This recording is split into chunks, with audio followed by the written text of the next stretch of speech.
Welcome to Design with Impact, the podcast for interior designers who want to create beautiful, healthy spaces with intention and purpose. I'm Alex, interior designer, mom, entrepreneur, and educator, and I am truly passionate about sustainability. After seeing the amount of waste our industry creates and learning how everyday materials can impact our health, I completely changed the way I approach design. And now I want to help more designers do the same.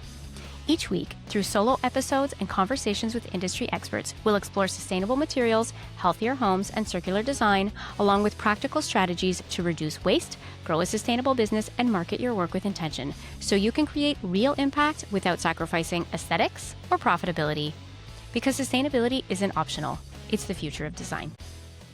Welcome to Design with Impact. I'm your host, Alex Shield, and today we're going to be speaking with Jen Nickel, who is the founder of Invision Design Solutions, a Niagara-based interior design studio serving Southern Ontario and beyond, specializing in holistic, wellness-driven design that supports both people and planet. Through professional accreditation in interior design and building biology, as well as years of experience, Invision Design Solutions employs evidence-based design strategies, and they're passionate about creating meaningful spaces that enhance daily life and have a lasting impact. Hi, Jen. Welcome to the podcast. Hi, Alex. Thanks for having me. My pleasure. So I'd love for you to tell us a little bit about yourself and your journey into interior design, and then what led you to specialize in building biology and wellness-driven design? Sure. Yeah, so I'm a registered interior designer and the founder of Invision Design Solutions based in Niagara. And I was drawn to design at quite an early age. I was one of those people who knew pretty early on what I wanted to do in my career path. And I was strong in both math and art. And, interior design is this perfect balance between maths and arts, between beauty and function. And so that really drew me in. And I debated a lot between architecture and interior design, but eventually gravitated towards interiors just because of the human experience inside those spaces and how those spaces can make you feel. So I had a bit of a journey in my career working at a number of different places, including kitchen design at an architectural firm.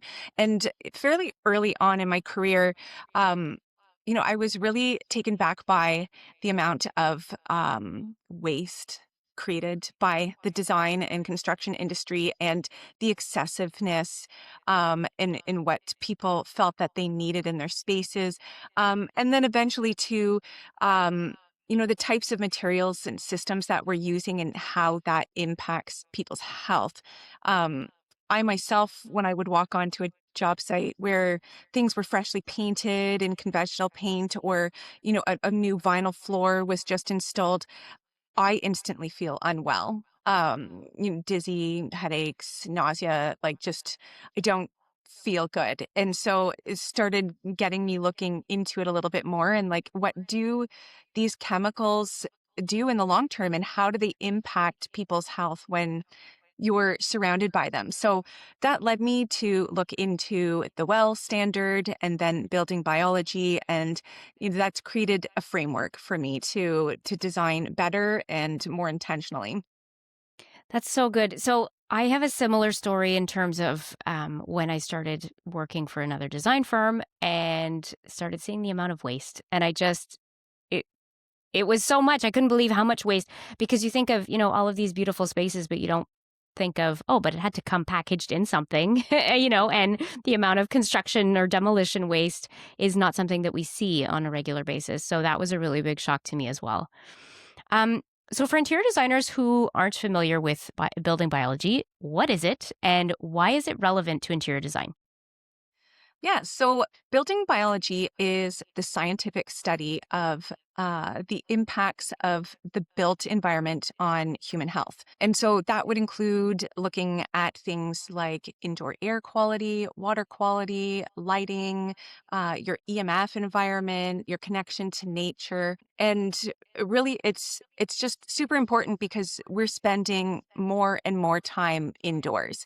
Statistics say that we spend up to 90% of our time indoors. So we are surrounded by our environment all the time. So it does have a major impact on our health. So for interior designers, we're in a unique position to have a big impact on the decisions for how homes are designed and the types of materials that we're using. That's going to impact the health of our clients and future people living in that home as well. Yeah, and I think it's something, indoor air quality, we can't see it. So it's not something that we're looking at on a regular basis. So when we talk about designing healthy spaces, what are some of the biggest things that you think interior designers might be overlooking? So one big thing would be the area of material toxicity. I think a lot of designers do understand the fact that we're getting off gassing from paint and cabinetry and flooring, but fail to recognize that uh, we are also getting that from things like our area rugs, our upholstery, uh, the decor in our homes. Mm. And so, our mattresses, our bedding. And so, I feel like that's a place where designers don't realize that, like the furniture and the decor that we bring into spaces also has a major impact on that air quality in the space. And then another huge one I would say would be the area of moisture resilience. In the past 50 years, our construction methods have become largely made of plastic and synthetic materials. And we've created homes that are conducive to trapping water, which leads to mold. Um, and Mold has like a wide variety of really serious health impacts when it's in your space. And so when we're looking at the whole wall assembly of a building, that includes the interior finishes of a space. And so things like latex wall paint or vinyl wallpaper can start to trap moisture in the wall and create a mold problem. Using vinyl flooring can trap moisture below the floor and begin to grow mold in the plywood subfloor. And so that's a massive problem. Like it's estimated that like 50 to 75% of all homes across North America have moisture issues and some underlying mold issues. So that's Wow. massive. And people don't really Yeah. recognize it until, they start having serious illness from those effects. Moisture problems can go largely hidden for a long time before they start to show themselves. That is for sure massive. And that's not something I learned in design school. Nobody ever talks about moisture, ever. No, Not no. one time. Right? It's just look for the pretty wallpaper, not the fact that Yeah. sticking vinyl wallpaper on your wall is going to be toxic and trap moisture. So, Yeah. yeah. So then we should be looking towards more natural, more breathable materials, which brings me to the next thing I want to talk about. So this weekend, you and I attended the Ontario Natural Building Conference. So this is a conference you have been attending for several years. This was my first time. Can you tell us a little bit about this conference? Yeah, so this conference is part of the Ontario Natural Building Coalition, and it is a group that brings together designers, builders, and homeowners or clients with the intention of promoting and understanding natural building methods. So things like straw bale construction, hempcrete, rammed earth, things that to a lot of people seem like really alternative building methods, but really they are far more historically used methods of construction. Using all natural materials, avoiding all of the synthetics that, we've come up with in the last, 100 years. It was such an eye opener for me because I think, most of us in interior design, we're used to seeing the conventional building materials. You get them at Home Depot or, your local hardware store. And there's nothing, so everything I saw at this conference, I have never seen in a hardware store. Yes, exactly, exactly. So it was a very cool conference. It was very eye opening for me. I'd love to hear what your main takeaways were. Yeah, so I think one thing that definitely made an impact on me, and it's not the first time I've heard it, but the emphasis on circularity in design and um, trying to close that loop in a material from its production to its use to its end of life, and then what happens after it. And, again, people are used to hearing about recycling, or like durability in materials that will last longer, and but really what we want to do is figure out what's going to happen with the end of life of that material and how it can be reused in its entirety again, whether that's broken down into a different material or reused with another life. And so we talked a little bit about that. And yeah, Ouroboros from Toronto-based company. Hmm. They specialize in deconstruction, which is a pretty new concept for people who are used to quick demolitions. And so they intentionally take apart a building piece by piece in a way that all those components can be reused. So yeah, so this is a concept that I have heard about, but what was really interesting is just hearing their method about how they are starting to do a better job at taking all of those components and inventorying them and creating an online marketplace, for designers who can then shop those salvaged items so that they can be reused on another project. So I just like love that they're putting together some robust systems in place to make that feasible and to make that workable to be able to salvage things, and give them new life in another project. I love that as well. That was one of my favorite presentations as well. And what was cool is that so the founder is now also making connections with other local businesses. So as soon as she has lumber, she has this person to call. When she has bricks, she calls this other company. So like making those connections within the Toronto area to be able to divert a lot of this from the landfill. The other challenge with this type of business is you deconstruct, but then you have all these materials and you have to store them somewhere. So if you can have those partners in place, you can quickly get rid of them, get them out of your storage space and into the hands of somebody who can use them. So she was working with Arcana, and they're historic.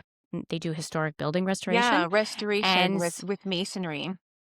yeah, so all of the bricks that she's taking from her projects, Arcana will come and take them and use use them for new projects, which is really cool.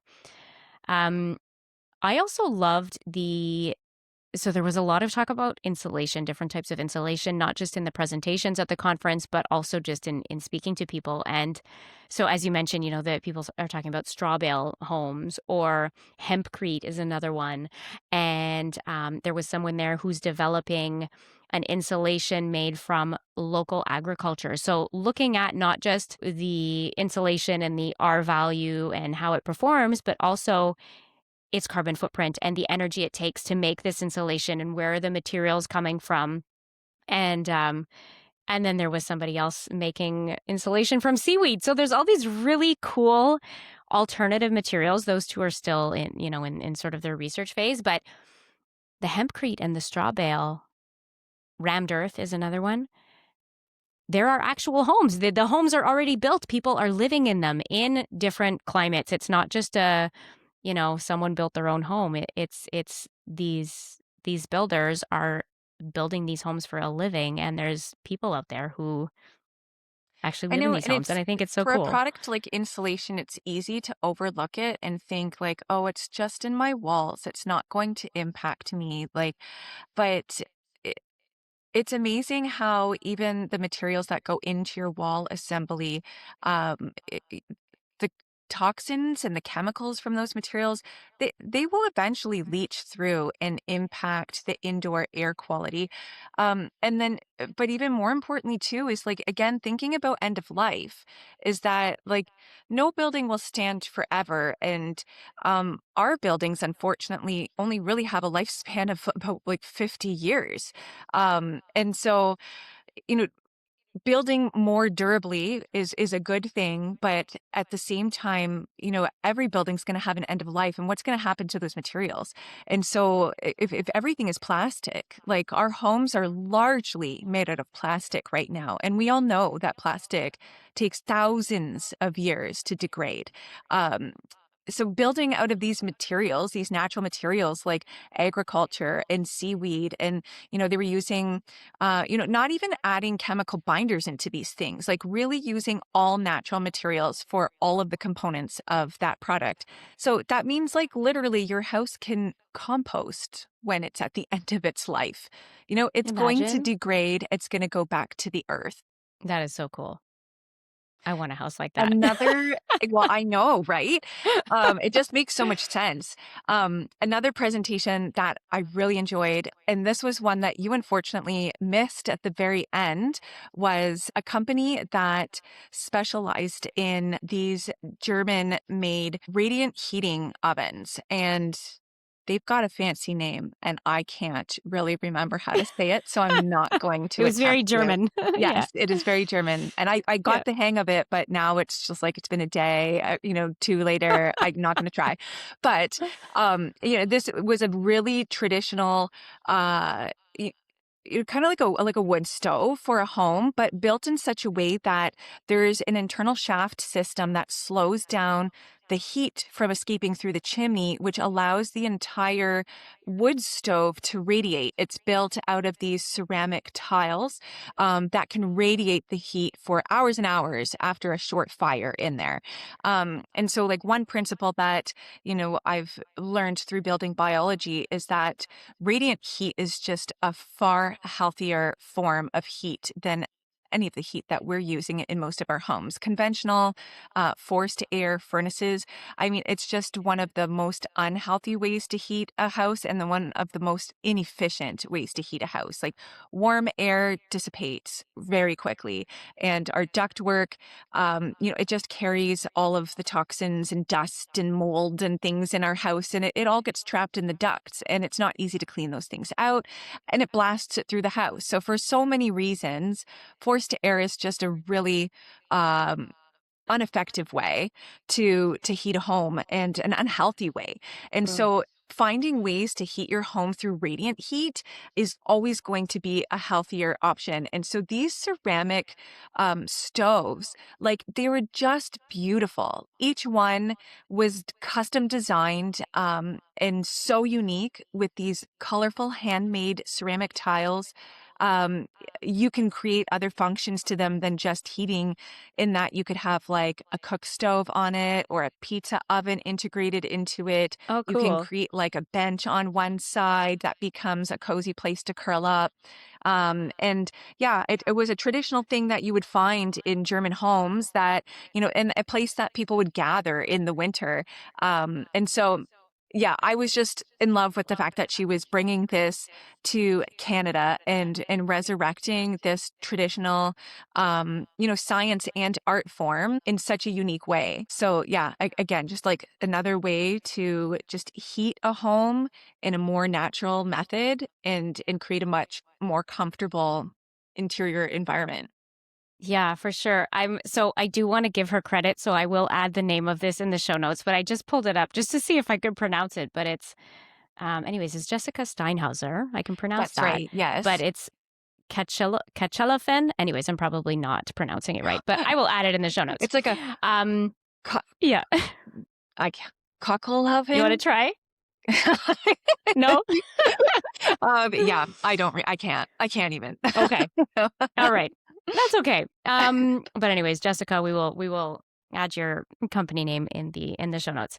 Um, the other thing about radiant heat that I didn't realize, so somebody else at the conference was talking about radiant heat in I believe it was a straw bale construction home, and she was saying that you can actually lower your thermostat about 5 degrees lower than you would in a conventional heating, or with conventional heating, I guess, and you still feel just as warm because of the way the heat radiates, I guess, which is super interesting. So you're actually saving energy as well. Um, Absolutely. I mean, I yeah. can completely attest to that. Yeah. In my home office space, I'm in a basement and we did radiant heat in our floors. And so we've got exposed concrete floors. And so I work in this environment all the time. And like when your feet are warm and like that Mm. natural, like that slow release of radiant heat that comes from those type of heat sources, it absolutely makes you feel far more comfortable than any kind of forced air heating would. Yeah. I have my slippers on right now because I don't have radiant heat. The other panelist that I really loved was Sebastian Rennell from Beyond Plasters, and he talked about different types of natural plasters, so lime plaster, Tadilac, American clay, and he also talked about earthen floors, so making floors out of earth, essentially. And Jen, you and I had the opportunity to actually tour one of the buildings that they had on site there. It was a straw bale construction home. There was plaster on the walls, and they had an earthen floor, and it's very soft to walk on. It's not, it's not a hard floor. It's really nice actually on your feet. And what I find interesting is that so I've had conversations with clients about using different plasters. And somebody had asked about, the durability of plaster or, I do a lot of lime wash and it doesn't not that it doesn't hold up over time, but what's interesting is that it's made for repair. So, yes, a plaster wall or an earthen floor may get a dent in it or may get scratched, but it's very easy to repair it. And I think, if you look at, let's say you had a PVC or a vinyl material that gets scratched, you can't buff it out. You can't repair it. It's scrap now. And so, when we talk about durability and longevity, it's interesting because maybe these materials need more maintenance, but simply buffing it out is going to bring it back to new again. So I thought that was super interesting. Yeah, I think that that's an important part of every conversation regarding durability and longevity is repairability, because that gives you the opportunity to extend and renew the life of your material. Yeah, having a way to, like you said, buff out a scratch or to, restain a wood, or it means that people look at that as like, oh, that's work. But I'm like, yeah, but that's also the ability to renew your floor instead of replace your floor. Hmm. So I think that's an important part that people miss. Yeah. So I've had conversations with clients that, this client specifically wanted a plaster floor and was asking how durable it is. Is it gonna, when I move my furniture or, I have kids, I have a dog, is it going to ruin the floor? And it's like, yes, it's gonna scratch your plaster floor, but again, you can buff it out, you can renew it. Whereas it can also scratch your hardwood floor or your vinyl floor, and then in the vinyl floor, Mhm. it's scrap after that. So, was there anything else from the conference that you wanted to share? I think it was very eye opening for me, and I love that it was all of these people who share the same values and they go year after year and everybody collaborates and works together. I think it Yeah, was I think really you and fun. I both commented on it that it's really inspiring to see people be successful with a lot of these methods that are viewed as being so fringe or alternative. And, because a lot of these natural building methods, they aren't automatically included in building code standards. Our Mm, building code acts like our current construction method is tried and tested and true, and these are all not, which is really quite backwards.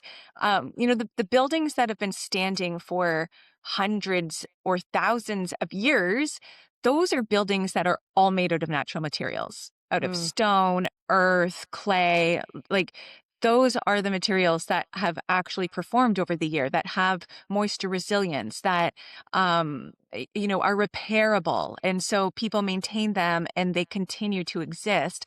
And so to see people navigating the challenges of our current building codes and finding ways to bring some of these traditional building methods back into our modern age is really inspiring, and they're creating successful businesses, and they've got happy clients who are, being introduced to a new way of living. And yeah, it's always great to hear those kind of success stories.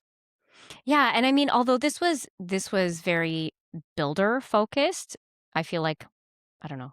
I learned a lot from it as well. So, I mean, as interior designers, I think we can learn a lot from natural building techniques.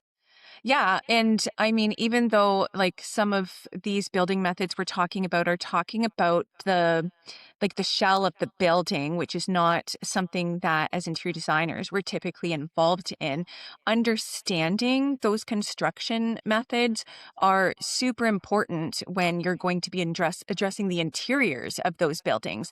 Like as I mentioned earlier, your interior finishes become an integral part of that wall assembly. So, like, if you have a straw bale house with like clay plaster finishes on the inside and you go throw a latex paint on that, you have literally destroyed that whole wall assembly.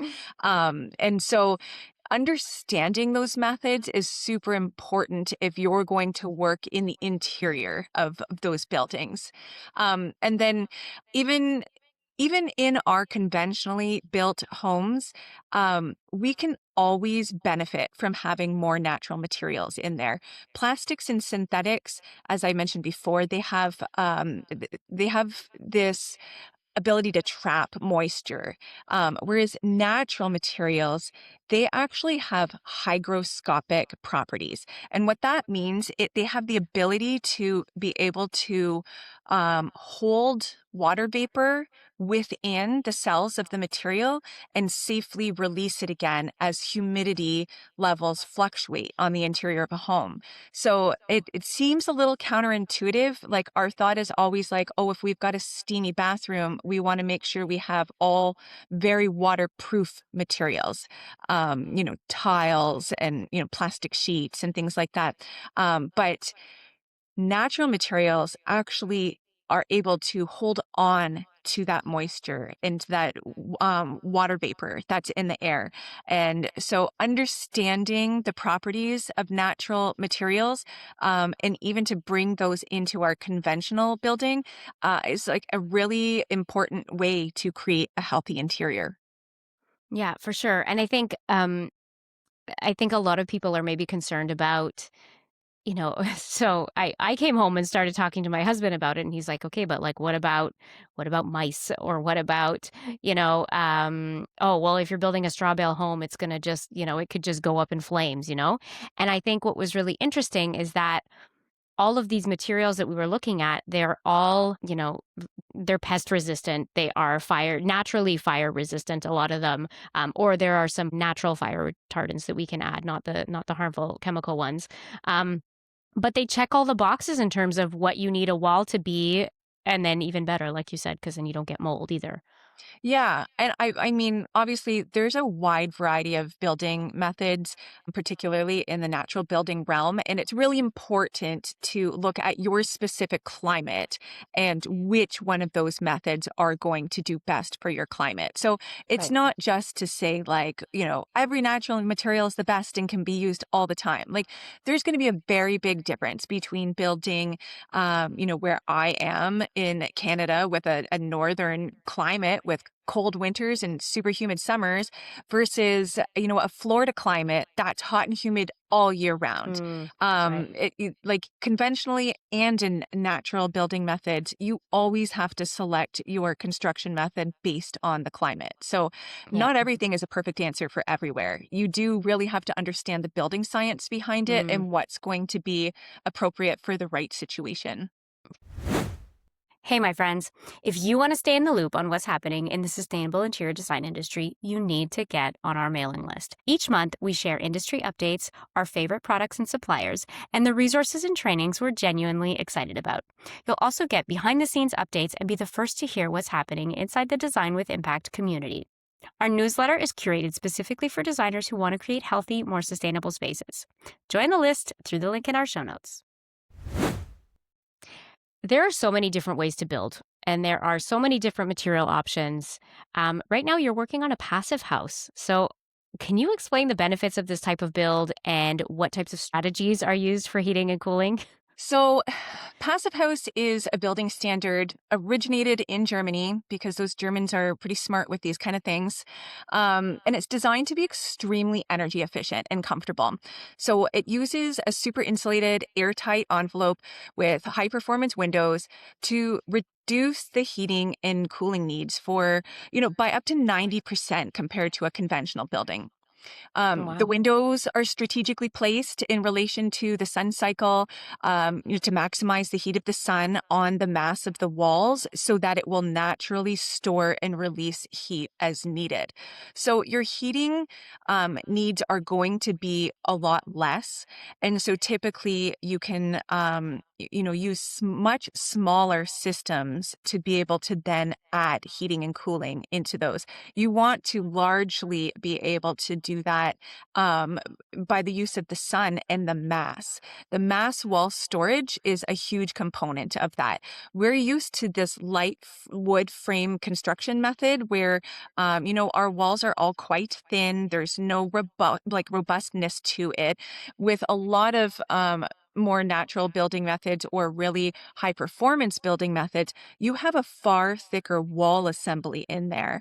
Partially to achieve the insulation ratings that you need to get, but then also to achieve this mass that can then be heated and store that heat and then be cooled in the night and then and then absorb a heat again during the day. So that's just a bit of passive heating and cooling strategy that would go into it.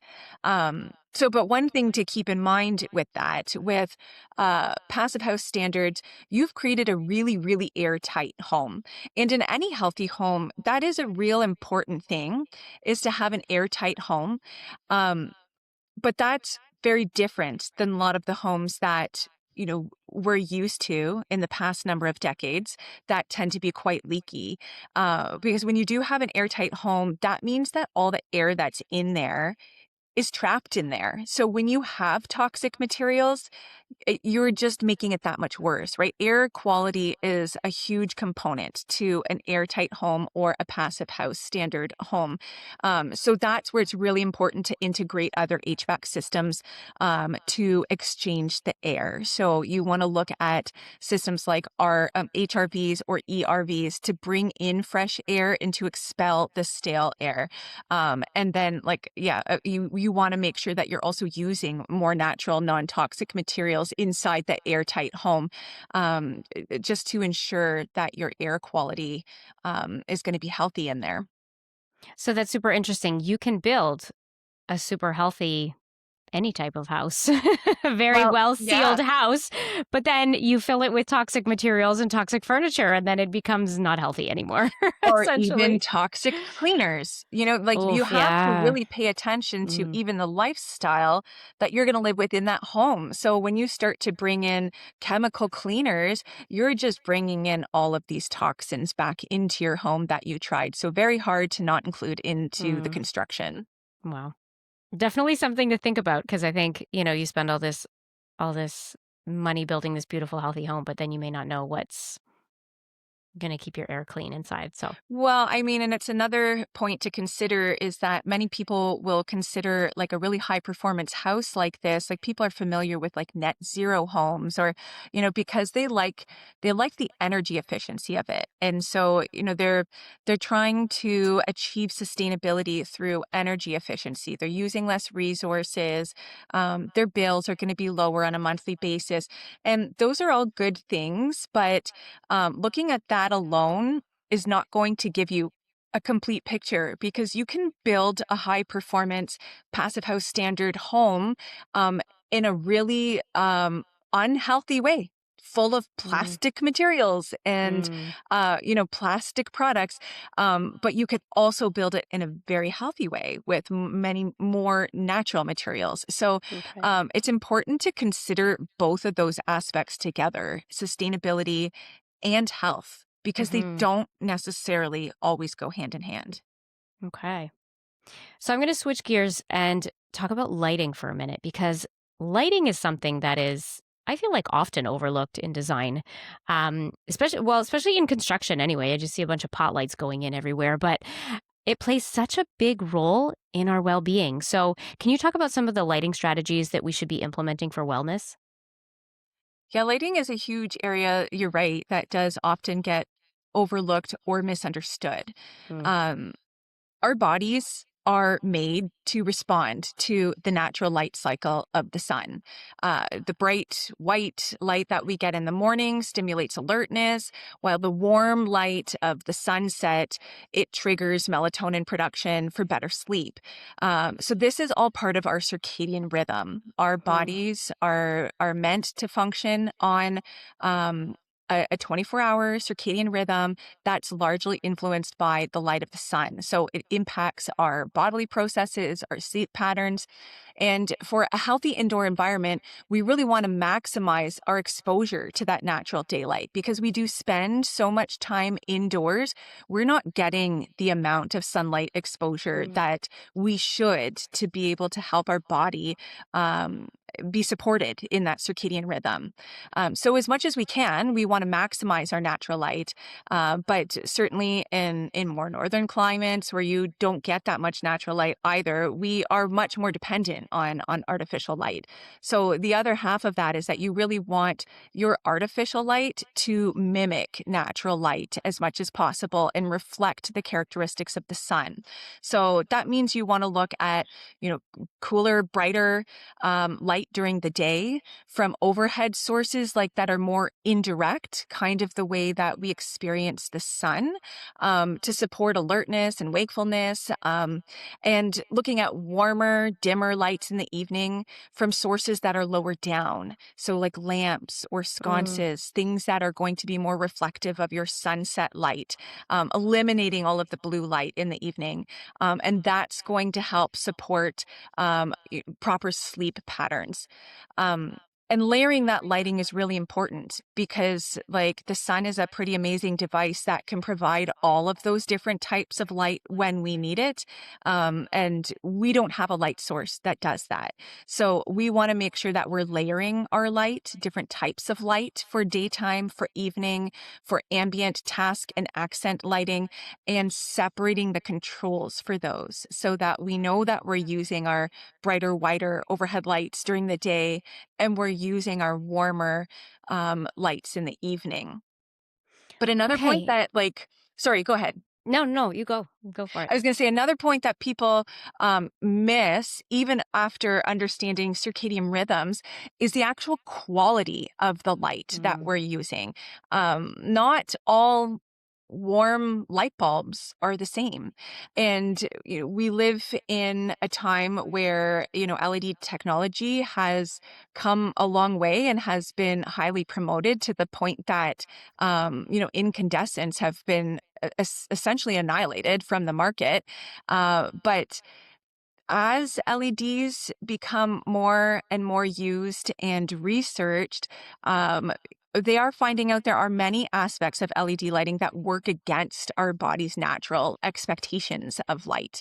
LED lighting produces like this micro flicker that you can't necessarily see with your naked eye, but sometimes if you do like a slow-mo recording on your phone, you'll actually see this strobe effect happening, which is Oh, wow. crazy. Yeah. And like that creates stress in our bodies that because our bodies aren't made to receive that type of light. Mm. Um, Also the color spectrum of the light, even with, a certain temperature of light, it's created of a full color spectrum. And LED lights definitely don't have a similar color spectrum to sunlight. They're far heavier in blue lights.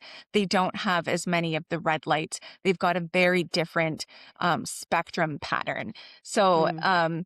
there certainly is a difference between different types of lights. There are companies that are producing better LED lights, but really at this point, the healthiest form of artificial light that most closely mimics the quality of sunlight is still incandescent. Okay. That's interesting. I didn't know about the LED flickers. That's new to me. Yeah, the first time you do like a slow-mo video and you like play it back, you're doing it with your kids all the time, Yeah. right? Like, here, Yeah. you do this silly trick and I'll record you in Yeah. slow-mo. And then you like play it back and there's like this strobe going and you're like, Wow. did I miss that? Like, That's what's going on here?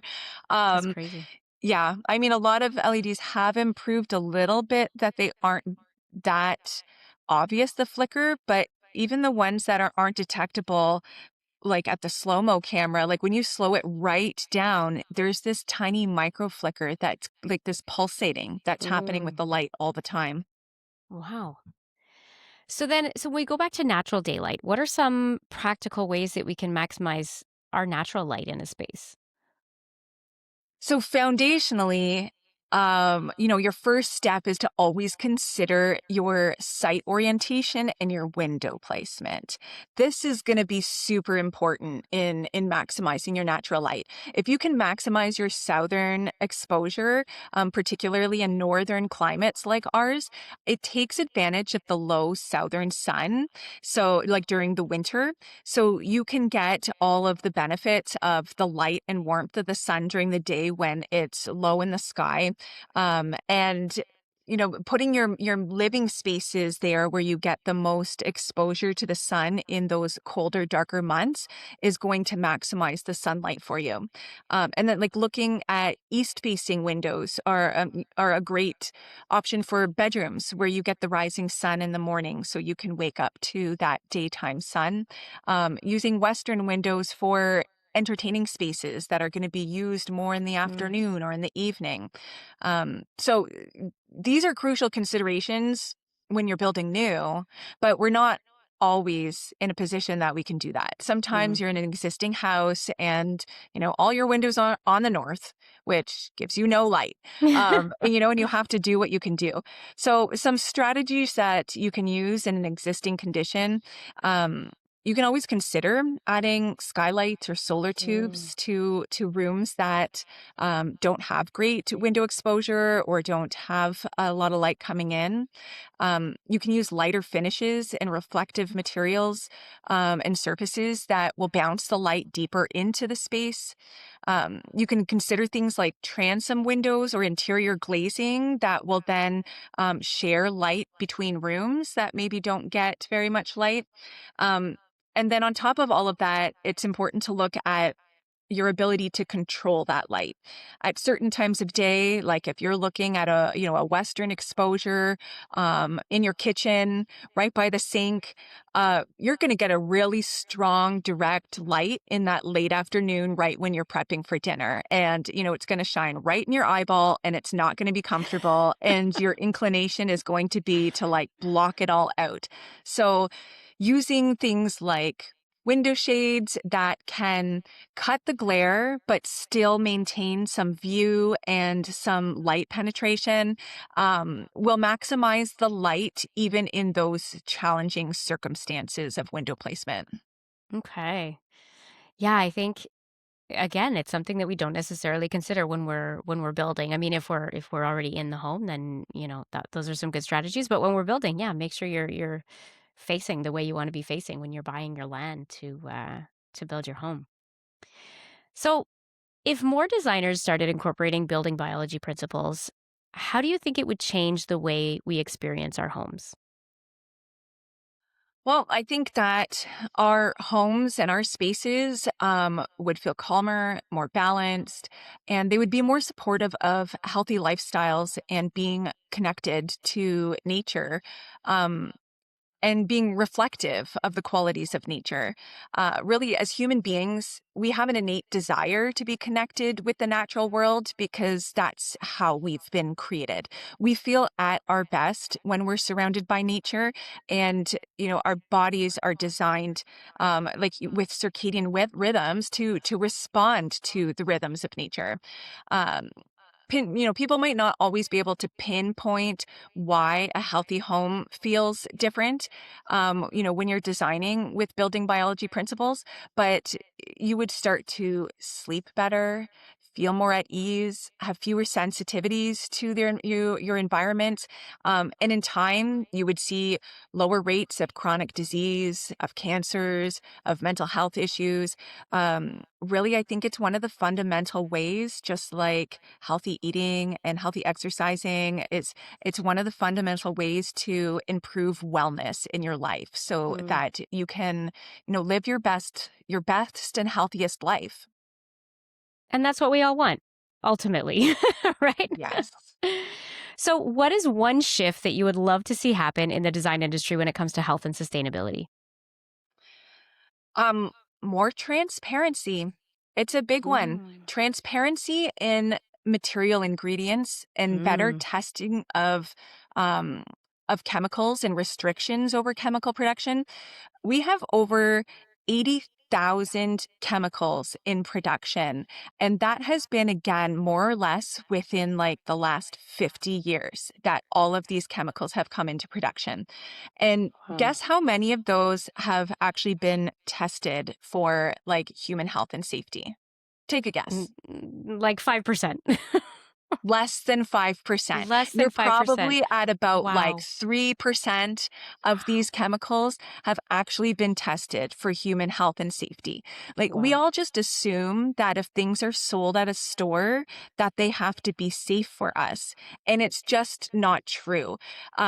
Many of these chemicals are harmful for your health, both like acutely with large exposures or chronically with low exposures. Mm. And a lot of times we don't find these things out until something goes wrong. It's not until a company is sued or not until like there's like a Mm. tragic injury or, that people start to look into it and all the time they start digging into it, they research and they look and, they find that it's unhealthy. And then, there'll be a big uproar about it.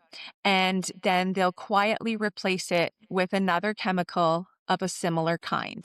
It Mm. will be the same category of chemical, a slightly different formula, but it has all the same properties. And then Mm. to, force that manufacturer to go through the whole testing process again, like it takes time, it takes money, it doesn't happen. And knowing that there's, this many chemicals on the market not tested for health and safety, it's crazy to me that there aren't any requirements for manufacturers to do that testing or to even disclose them. Like we're Mm. used to ingredient lists on our food and, looking at what those ingredients are and, wanting to recognize what they are. And if we don't, we're like, do we really want to be putting that into our bodies? Mm. Well, the materials that we surround ourselves in our home, we are putting those in our bodies. We are breathing them in and, we're touching those. They're being absorbed through our skin. We are putting those things in our bodies. We want to know what chemicals are in there. So the first Yeah. step to being able to reduce those toxic materials in our buildings is to know what those materials are made of. And the more that consumers and particularly designers start demanding that information, the quicker we're going to start to see that change across the industry.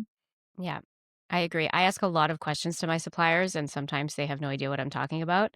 But I think it's important. And like you said, the more of us asking, the more they'll have to um, be transparent and give us the information. So Yeah, the look that you start to yeah, get from a supplier or like, the product wrap when, they're like, "Here, look at our full color range." And we're like, "Yeah, but, what's the ingredient of the finish that's going on yeah, that product?" They yeah. look at you like, Like you've what? got four eyes.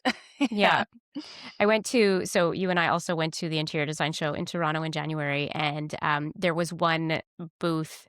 It was a furniture booth, and it had the word sustainable somewhere on their booth. And I thought, okay, that's really interesting. So I'm going to go ask them what that means to them. And they started telling me about their whole product line and, how it's customizable and this, and like mentioned zero, nada on sustainability. And I was like, okay, but what do you mean by and everything was polyester and everything was foam and anyways, and it was anyway, so I don't know why the word sustainable was there, but I think a lot of people see it and go, "Oh, okay, that's good," and they don't ask the questions.